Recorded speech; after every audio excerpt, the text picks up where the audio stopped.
I'd like to introduce to you the case of FiConAgra Incorporated against McCain Foods Australia Pty Limited, specifically to address the legal principles enunciated in this case for the tort of passing off. In doing so, I will address two questions.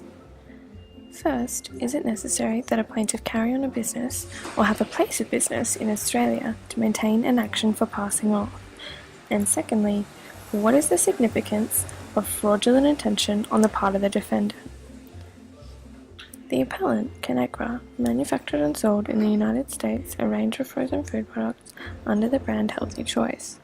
The Healthy Choice range claimed to be low in fat, low in cholesterol, and low in sodium. While FiConAgra had no trading or geographic base in Australia, they did have some reputation and had purchased facilities for the manufacturing and warehousing of frozen food in-country.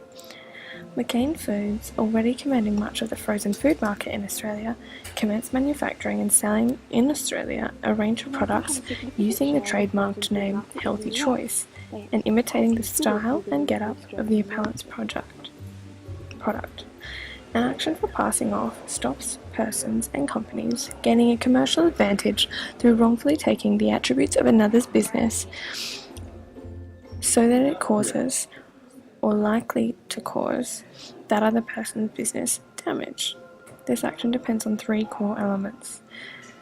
The plaintiff's product or business enjoys a certain reputation or goodwill which is recognized as distinctive in a certain geographical area. There exists a misrepresentation on the part of the defendant that the other's product is the original or otherwise associated, connected to, or endorsed by the original. And thirdly, that the plaintiff has or is likely to suffer damage by reason of the erroneous belief created by the defendant's misrepresentation. In this case, FiConAgra argued that sufficient reputation and goodwill existed in the jurisdiction for their brand to establish an action in passing off, despite having no established business. The court, in finding that a sufficient reputation did not exist, did advance the common law position here, holding that it is not necessary that a plaintiff carry on a business or have a place of business in the jurisdiction to maintain an action for passing off. As to fraud, the court found that it is a relevant consideration, and that the respondent did in fact fraudulently design their product so similarly. However, as the plaintiff had not established a sufficient reputation in the jurisdiction, the appeal was dismissed on all grounds. While FiConAgra was unsuccessful, this case did introduce important accommodations for the continuing increase in cross-border trading and information sharing. It is now established under common law that it is not necessary that a plaintiff carry on business or have a place of business in the jurisdiction to maintain an action in passing off.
Created using Powtoon.